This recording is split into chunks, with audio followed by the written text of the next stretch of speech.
नमस्कार। भारत सोने की चिड़िया था, है नहीं, बनाना पड़ेगा। चीन का मानव कौशल बड़ा है, उच्च स्तर का है और भारत का नहीं है। उसका कारण है कि भारत का हर व्यक्ति चाहता है वो एसी के कमरे में बैठे और कुछ न करे, सरकारी नौकरी प्राप्त करे, गाड़ी खरीदे और अपना जीवन चलाए। लेकिन भारत के प्रधानमंत्री नरेंद्र दामोदर दास मोदी ने कई बार कहा है कि हमें अपना मानव कौशल बढ़ाना पड़ेगा। जिस प्रकार चीन के बच्चे तीसरी क्लास में मोबाइल के चार्जर की पिन बनाना शुरू कर देते हैं और हमारे भारतीय ग्रेजुएट होने के बाद भी मोबाइल में चार्जर नहीं लगा पाते।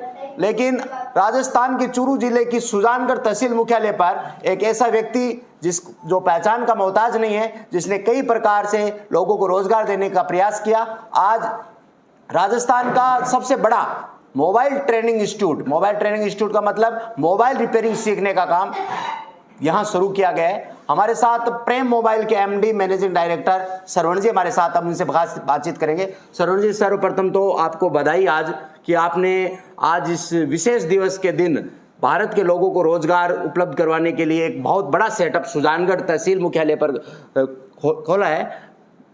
मेरा व्यक्तिगत मानना है कि सुजानगढ़ जिले बनने की मांग तो उठ ही रही थी, लेकिन जिला तो नहीं बना, लेकिन आपने महानगरों जैसी सौगात दे दी। ये विचार, ये आइडिया तुरंत का है या कई वर्षों से इस पे काम कर रहे हो? सर देखिए, मैं खुद भी एक नॉर्मल फैमिली से हूँ और सारी चीज़ें मैंने फेस की है। ठीक है, आज अगर मैं इस लेवल पे पहुँचा हूँ तो ये मेरा दायित्व है कि मैं उसको वापस अपने भाइयों को डिलीवर करूँ। अब उसमें ऐसा है कि एक चीज़ आप नोट करोगे, हर सक्सेस आदमी नॉर्मल फैमिली से निकला है, फिर वो बड़ा बन जाता है। बड़ा बनने के बाद में वो क्या करता है? बड़ा बनने के बाद में वो ध्यान नहीं देता। वो अब देखिए, आपको सबको बुरा तो लगेगा, हम बात कर लेते हैं किसी भी एक्टर या फिर क्रिकेटर की। वो छोटे से परिवार में जन्मे, बड़े बनने के बाद में वो प्रचार करेंगे ड्रीम 11 का, है बिल्कुल, और पूरे इंडिया के बच्चों को जुआरी बनाएंगे। ये आज उनके पास करोड़ों रुपए की संपत्ति आ चुकी है। वो उनके बच्चे भूखे मरेंगे अगर वो ड्रीम 11 का एडवर्टाइज नहीं करेंगे तो नहीं। आज इतना पैसा बना लिया है, वो शराब का भी करते हैं, मतलब वो काम ही इलीगल करेंगे। बिल्कुल। लेकिन हमारे घर वालों का संस्कार ऐसे नहीं है, हमने जितना सीखा है हम उसी को डिलीवर करेंगे। तो देखिए सर, इसी आइडिया को, अपने माता पिता के संस्कारों को और इस भारत भूमि के जो महापुरुष है उनके जो विचार है उनको देखते हुए हमने तो यही डिसीजन लिया है कि भाई हमने मोबाइल रिपेयरिंग के अंदर जो भी सीखा है उसको हम कम से कम पैसे में अपने भाइयों तक कैसे पहुंचाएं। आज बेरोजगारी की हद बहुत ज़्यादा है, ठीक है ना, और इसके जवाबदार भी हम हैं, क्योंकि हम क्या करते हैं, जब तक 25 के नहीं होंगे तब तक तो हम पढ़ाई करते रहेंगे, फिर शादी हो जाएगी, मतलब बोझ पे बोझ आएगा। होना यह चाहिए कि 6ठी क्लास के बाद में बच्चों को सेट कर देना चाहिए कि आपको पढ़ाई करनी है या क्या करना है। उनको 6ठी के बाद में इस तरह की शिक्षा दी जानी चाहिए कि वो 15 साल के बाद में खुद का खर्चा वहन कर सके। और मैं तो कहता हूं कि हर भारतीय को अपने शादी की जिम्मेदारी खुद लेनी चाहिए कि भाई मैं इतना संबल बन जाऊं, इतना पैसा मैं कमा लूं कि जो शादी है वो मैं खुद अपने पैसों से कर सकूं। और हमारा तो यही टारगेट है कि जो हमारे साथ जुड़ेगा उस व्यक्ति को अपने माता पिता से अपनी शादी के लिए पैसा नहीं लेना पड़ेगा। बिल्कुल, निश्चित रूप से भारतीयों में ये माँ बाप होते हैं, वो बचपन से ही तैयार हो जाते हैं। जब बच्चा पैदा होता है हमने देखा है कि उनके लिए पैसे जमा करने लग जाते हैं। और सरवण जी, जो ये आपने लोगों को, बच्चों को मोबाइल ट्रेनिंग इंस्टीट्यूट जो खोला है रिपेयरिंग सिखाने के लिए, मैं आपसे ये पूछना चाहूँगा, जो नए लोग हो, जैसे 10वीं पास किए हैं, 12वीं पास किए, एग्जाम दिए हैं, उनके लिए कितने महीने का कोर्स, सर आप गारंटी कितने महीने में देते हो सिखाने की? हालांकि ये तो सीखने वाले पर निर्भर करता है। और कितनी उनकी फीस रखी गई है? देखिए, जो फ्रेशर आएंगे, यानी 10वीं कर ली या 12वीं कर ली, अब उनका पढ़ाई में मन नहीं है, तो उनके पेरेंट्स को, माता पिता को मेरा यही कहना है कि मोबाइल लाइन भी काफ़ी अच्छी लाइन है। सर जी, एक बीच में रोकना चाहूँगा, आप 12वीं में टॉप रहे हो, पढ़ाई में आपका भी मन था, आप इस लाइन में कैसे आए? सर ये कोइंसिडेंट था, वरना हम भी बाकी अपने भाइयों की तरह डॉक्टर्स या फिर कोई बड़े कलेक्टर हो जाते हैं, लेकिन हम संतुष्ट हैं। हमारा टारगेट क्या रहा है, हम जहाँ भी रहे ना, शुरुआत के जो टॉप बंदे वहाँ से हमारा नाम आना चाहिए। और हमारा हमेशा प्रयास रहा है कि हम अपने समाज को कुछ देख के जाए। अब मैं आपको बता दूं कि देखिए, जिनको बिल्कुल कुछ भी नहीं आता, ऐसा कोई बिजनेस नहीं है जो 3 महीने आप सीख पाओगे। लेकिन मोबाइल रिपेयरिंग ऐसी है जिसको अगर आप अच्छे से सीखने का प्रयास करते हो, अच्छा आपको ट्रेनर मिलता है, तो आप 3 महीने के अंदर इस लेवल पे पहुंच जाओगे कि आप अपनी शॉप ओपन कर सकते हो, आराम से 20, 30, 40 हजार रुपए कमा सकते हो। उसका क्या शुल्क रखा है आपने 3 महीने का? 3 महीने का वैसे तो मैंने आपको बता दिया कि अगर बाहर जाओगे तो 1.5 लाख रुपए में फ्रेशर के लिए आईफोन और वो कोर्स रहेगा, लेकिन हमारी फीस है केवल 20,000, वो भी मेंटेनेंस फीस है। ये मशीनें चलती पूरे 3 महीने की 20,000 रुपए? 20,000 रुपए हमारी फीस है, वो भी मेंटेनेंस फीस है, एजुकेशन फीस कुछ नहीं है। निश्चित रूप से आप जयपुर महानगर जाओगे, कोटा जाओगे, दिल्ली, बॉम्बे, आप कहीं भी, मद्रास या जो भी महानगर है, उनमें अगर मोबाइल रिपेयरिंग का कोर्स करना चाहते हो, सीखना चाहते हो, तो निश्चित रूप से 1 लाख रुपए से ज्यादा पड़ेगी। और सुजानगढ़ कन्हैयालाल सेठिया जी की धरती है। लता मंगेशकर गायिका, भजन गायिका रही है फिल्मी क्षेत्र में, स्वर सम्राज्ञी कहा जाता है, भारत रत्न प्राप्त हुआ। उनके गुरु की भूमिका, जो भूमि रही है सुजानगढ़, और उस भूमि पर एक ऐसा व्यक्तित्व है जो यह चाहता है कि मैं लोगों को रोजगार दूं। मोदी जी भारत के प्रधानमंत्री हैं और वो कहते हैं हर हाथ रोजगार होना चाहिए। मैं तो मोदी जी को नहीं, मैं तो ये कहता हूं प्रत्येक भारतीय की जिम्मेदारी होना चाहिए, धर्म जाति से ऊपर उठकर, कि हर व्यक्ति का भला करे, हर व्यक्ति का सहयोग करे। क्योंकि एपीजे अब्दुल कलाम की वो पंक्ति मुझे याद है, वो कहते हैं कि ब्रेन ड्रेन हो रहा है, अर्थात प्रतिभाओं का पलायन हो रहा है। लेकिन ऐसी प्रतिभाएं जब तक इस देश में जिंदा है, जब तक ऐसी सोच है कि अभिनेता उनके पास करोड़ों अरबों रुपए हो गए और वो ऐसे एडवर्टाइजमेंट करते हैं जिससे हमारी भारतीय संस्कृति की नस्ल खराब हो रही है, बेरोजगार युवा खराब हो रहे हैं, और जब तक ऐसे युवा है निश्चित रूप से लोगों को रोजगार मिलेगा। सरुण जी, एक बात और पूछना चाहता हूं, जैसे मोबाइल सीखने की एक उम्र में रिपेयरिंग के, जैसे मेरे भी विचार हो गए यार, मेरे भी पैसे नहीं कमा रहा हूं, मैं 35 वर्ष का हो गया, क्या मैं सीख सकता हूं, या सीखने की कुछ उम्र भी मायने रखती है? हालांकि कहा जाता है सीखने की कोई उम्र नहीं होती, लेकिन एक टेक्निकल जब बात की जाए तो उम्र भी मायने रखती है। देखिए सर, वैसे तो क्या है, बेस्ट जो एज होती है ना, वो किसी भी चीज़ को सीखने की, वो 30 से नीचे नीचे होती है। यानी 30 साल तक का जो व्यक्ति है वो कभी भी कोई भी काम सीख सकता है। और एक चीज़ और ऐड कर दूंगा मैं आपके, ये जो हमारी क्लास है 30 बच्चों का बैच है, वो होता है एडवांस लेवल की। और इसमें से अगर कोई एडवांस लेवल का बच्चा है, पहले जैसे इस वीडियो कोई मोबाइल वाला देख रहा है और वो गरीब है, तो 30 में से 5 सीट हमने रिजर्व रखी है, उसकी कोई फीस नहीं है। उसमें कोई जाति का आरक्षण कोई सर, वो हमारे मतलब बिल्कुल नहीं है, किसी भी जाति का हो, चाहे SC ST OBC जनरल, किसी का भी हो, कोई इश्यू नहीं है, बस वो बंदा प्रॉब्लम में होना चाहिए, जेन्युइन प्रॉब्लम होना चाहिए। बिल्कुल बिल्कुल। निश्चित रूप से निजी क्षेत्र में आरक्षण की जब बात कही जाती है तो शायद राजस्थान ही नहीं, पूरे भारत में एक पहला व्यक्ति होगा जिसने निजी क्षेत्र में गरीब बच्चों को, और मैं तो बड़े बड़े इंस्टीट्यूट के वीडियो देखता हूं, मुझे ऐसी बात कहीं सुनने को नहीं आई।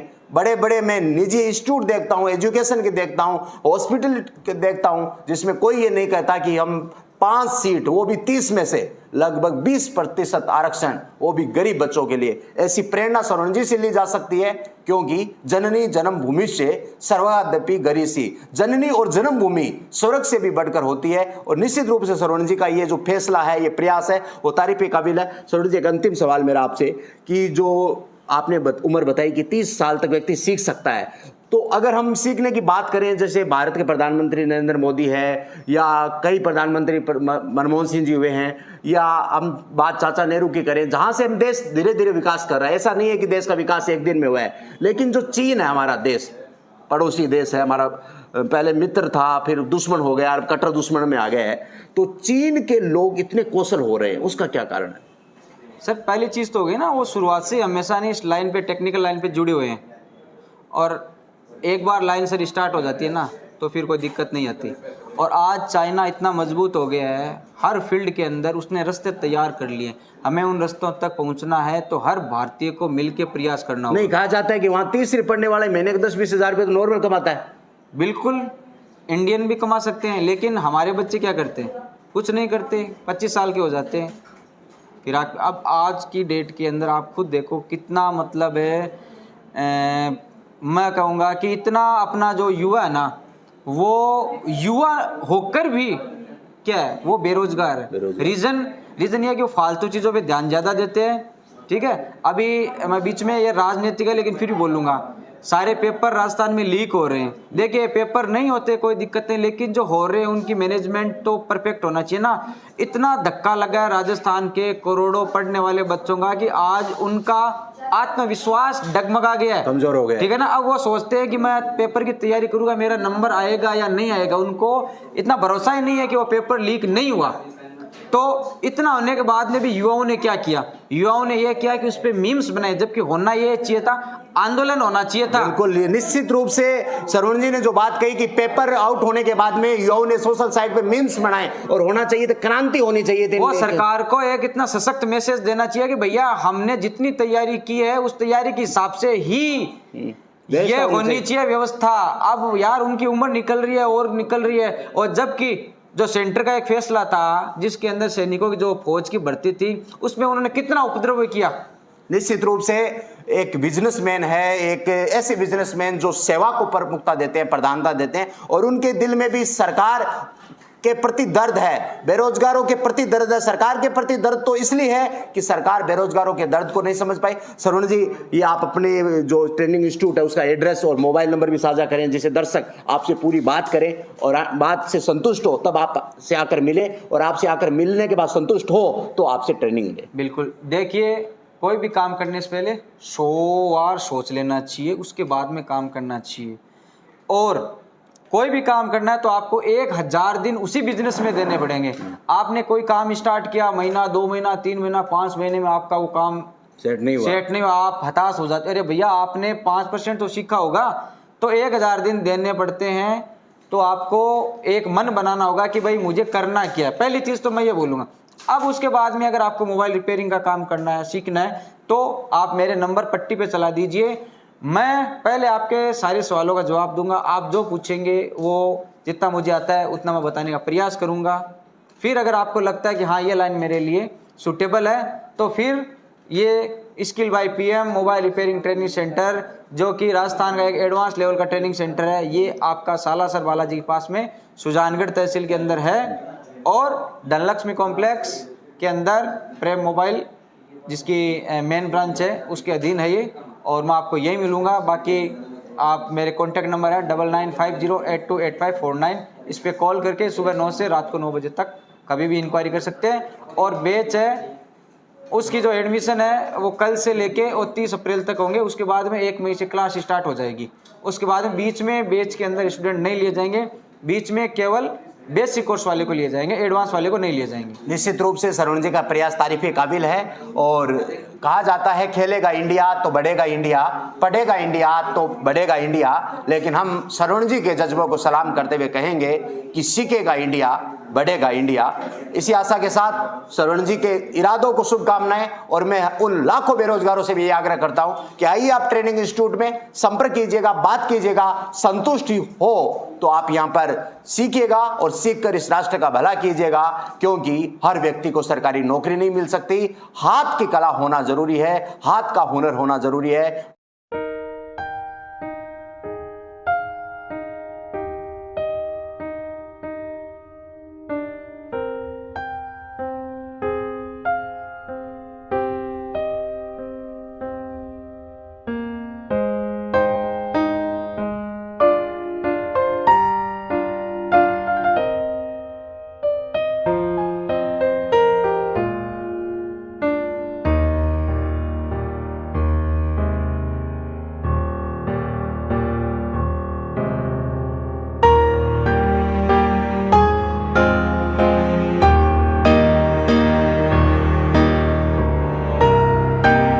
Please like, share and subscribe, and don't forget